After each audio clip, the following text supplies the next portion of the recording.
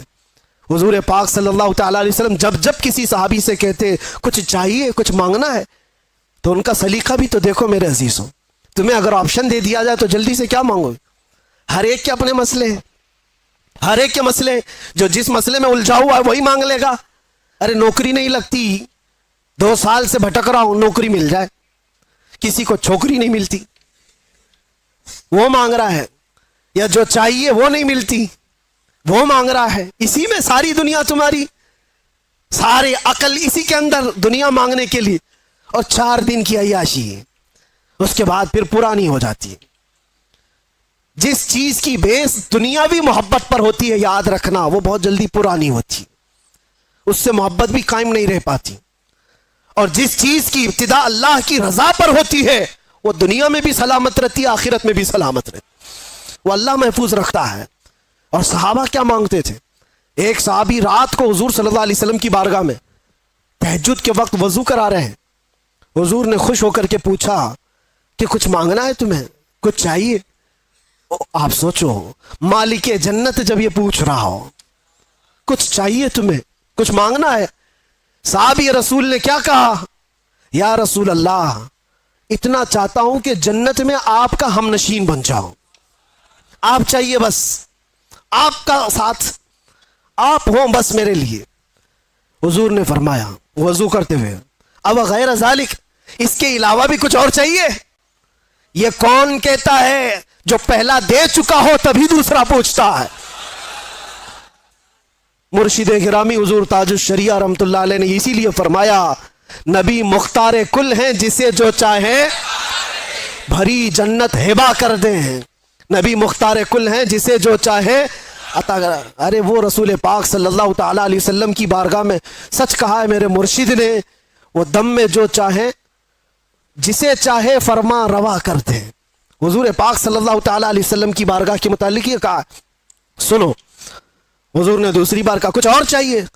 اس صحابی نے اب یہ سوچنا تھا کہ ایک چیز تو مانگا اور حضور نے دیا ہوگا، اب دوسرا بھی کچھ مانگ لوں، دوسرا کچھ اور، ماں باپ رشتہ دار بیوی بچے ان کے لیے بھی کچھ مانگ لوں۔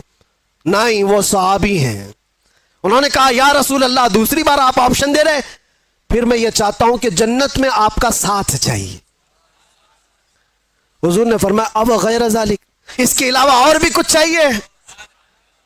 یہاں دینے پر وہ نبی مختار اپنی جھولیاں پھیلائے ہوئے ہیں، لب واہ ہیں آنکھیں ہیں بند پھیلی ہیں جھولیاں، کتنے مزے کی بھیک تیرے پاک در کی ہے، مانگیں گے مانگے جائیں گے منہ مانگی پائیں گے، سرکار میں نہ لا ہے نہ حاجت اگر کی ہے۔ شعر سمجھ میں آیا؟ یہ اعلیٰ حضرت کا شعر ہے، مانگیں گے مانگے جائیں گے منہ مانگی پائیں گے، جتنا مانگو گے سب پاؤ گے، سرکار میں نہ لا ہے نہ حاجت اگر کی ہے۔ اس کا مطلب کیا ہے؟ لا کا مطلب عربی میں نہیں، نہیں میں نہیں دوں گا، اس کو کیا کہتے لا۔ لا حضور کی عادت ہے ہی نہیں لا کہنا، کبھی حضور لا نہیں کہتے، نہیں دوں گا، یہ نہیں دوں گا۔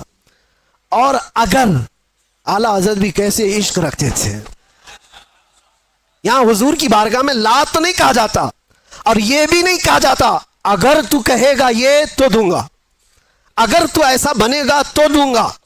حضور اگر پہ دیتے ہی نہیں، وہاں جو آیا جس طرح مانگا بھر بھر جھولی دے دی گئی۔ میرے کریم سے اگر قطرہ کسی نے مانگا، دریا بہا دیے ہیں دربے بہا دیے ہیں، مانگیں گے مانگے جائیں گے منہ مانگی پائیں گے، سرکار میں نہ لا ہے نہ حاجت اگر کی ہے۔ اب سوچو، وہ صحابی کو تیسرا آپشن ملا ہے، اب بھی تو کچھ اور مانگ سکتے تھے۔ تیسری بار اس صحابی نے کہا یا رسول اللہ مرافقتک فی الجنہ، جنت میں آپ کا ساتھ چاہیے، کیونکہ وہ صحابی جانتے ہیں تجھ سے تجھی کو مانگ کر مانگ لی ساری کائنات۔ اگر حضور کو مانگ لیا ہے، حضور کا ساتھ مانگ لیا تو ساری چیزیں تو اللہ یوں ہی دے دے گا، صدقے میں سب آ جائیں گی۔ یہ مانگنا وہ مانگنا فلاں مانگنا کیا ضرورت ہے؟ نبی جب کسی کا ہو جائے تو پھر کائنات اس کی ہے، نبی مختار کل ہے۔ صحابہ نے یہ سلیقہ دکھایا ہمیں، وہ حضور کا ساتھ مانگتے تھے۔ اسی لیے تو حضرت عمر بھی کس بات پر فخر کرتے تھے پتہ ہے؟ نبی پاک صلی اللہ علیہ وسلم نے ایک مجلس میں قبر کے حالات سنا ہے کہ جب کسی کو دفن کر کے چلے جاتے تو دو فرشتے آتے، منکر نکیر، نیلی آنکھوں والے، کالے چہرے والے، جھنجھوڑ کر سوال کرتے تیرا رب کون ہے، تیرا دین کیا ہے، اور حضور کو دکھا کر پوچھتے ان کے بارے میں کیا کہتا تھا۔ تو وہ بہت سخت وقت ہوگا، منکر نکیر جب سوال کر رہے ہوں گے، بہت سارے تو ٹائم فش ہو جائیں گے۔ ہاں یہ بات یاد رکھو، سوالات آج سب کو پتہ ہے، قبر میں جانے کے بعد بھول بھی جائیں گے۔ وہی یاد رکھے گا جس پر میرے مولا کا فضل ہوگا۔ ہاں میں ہمیشہ یہ بات کہتا ہوں، اپوزیشن والے بھول جاؤ گے۔ ہاں دو چیزوں میں تو بول سکتے ہو، دو چیزوں میں تو بول سکتے ہو، تمہارا رب کون ہے؟ اللہ، وہ بھی بولیں گے ہم بھی بولیں گے۔ تمہارا دین کیا ہے؟ فخر سے بولیں گے میرا دین اسلام ہے۔ جب حضور کو دکھا کر پوچھیں گے، اور فرشتے بھی سوال کا دیکھو وہاں پر ایک دم ٹائپ ہی بدل گیا ہے، انداز بدل گیا ہے۔ دو سوالوں میں تو فرشتے پوچھ رہے ہیں تیرا رب کون ہے، کون تھا نہیں پوچھا، کیا پوچھا؟ کون ہے، تو کہتے میرا رب اللہ ہے۔ پھر دوسرا بھی فرشتوں نے یہی پوچھا تیرا دین کیا تھا، نہیں تیرا دین کیا تھا نہیں پوچھا، تیرا دین کیا ہے، تو بولتا ہے میرا دین اسلام ہے۔ لیکن تیسرے پہ آ کر فرشتے بدل دیتے ہیں، ما کنت تقول فی حق ھذا الرجل، حضور کو دکھا کر پوچھتے ہیں یہ کون ہے، نہیں ان کے بارے میں کیا کہتا تھا، بدل گیا سوال۔ اگر فرشتے وہاں بھی یہ پوچھتے یہ کون ہے تو سب بولتے اب تو دیکھنا ہے کیا یہاں پر کوئی مجال ہے کہ انکار کرے، اب تو پھنسا ہے، بولے گا ہر کوئی بولے گا۔ لیکن فرشتے وہ نہیں پوچھ رہے یہ کون ہے، بلکہ یہ پوچھتے ان کے بارے میں کیا کہتا تھا۔ یہی کہے گا کہ ان کو پیٹ پیچھے کا علم نہیں تھا، یہی کہے گا جو آج چیمی گوئیاں کرتا رہتا ہے دلیلیں کہاں ہیں، وہ کہاں ہیں، یہ کہاں ہیں۔ میرے عزیزو اسی لیے دامن تھام لو اعلیٰ حضرت کا۔ قبر کے سوالات بھی پکے تمہاری گٹھی میں پلا کر کے گیا بریلی کا عاشق۔ جب فرشتے یہ پوچھیں گے کیا کہتا تھا، تمہارے پاس اتنے الفاظ ہیں کیا کیا نہیں کہو گے۔ میں تو یہ کہتا تھا سرور کہوں کہ مالک و مولا کہوں تجھے، باغ خلیل کا اللہ رے تیرے جس میں منور کی تابشیں، اے جانے جاں میں جانے۔ اور اتنا ہی نہیں کہتے تھے فرشتوں، سنو اور ہم کیا کہتے تھے، سب سے اعلیٰ وہ اولا، سب سے بالا وہ والا، ہاں بجھ گئی جس کے آگے سبھی مشالیں، شمع وہ لے کر آیا۔ فرشتوں رکو، ہم یہ بھی کہتے تھے ان کے بارے میں زمین و زمان تمہارے، مکین و مکان، چنین و چنا، بنے دو جہاں۔ ارے ہم تو ان کے بارے میں یہ بھی کہتے تھے دہن میں زبان، بدن میں ہے جان، ہم آئے یہاں اور اٹھے بھی وہاں، لبیک یا رسول اللہ۔ یہ صدقہ ہے بریلی والے عشق کا۔ میرے عزیزو یہاں یہ جو سوالات کا جو سیشن چلا، اب سنو حضور پاک، میں جو بات کہہ رہا تھا اس کو کمپلیٹ کر دیتا ہوں۔ حضرت عمر فاروق رضی اللہ تعالیٰ عنہ سے حضور نے فرمایا تم کیا کہو گے عمر جب فرشتے سوال کریں گے، تم کیا جواب دو گے؟ یہ بڑا اہم سوال ہے نا۔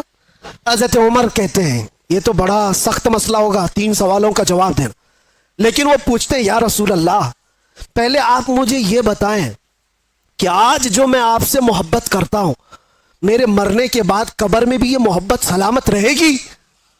کیسا سوال ہے۔ حضرت عمر نے حضور سے پوچھا، میرے آقا نے فرمایا ہاں عمر، دنیا والوں کی محبت موت تک ختم ہو جاتی ہے، مجھ سے جو محبت کرتا ہے وہ حشر تک بھی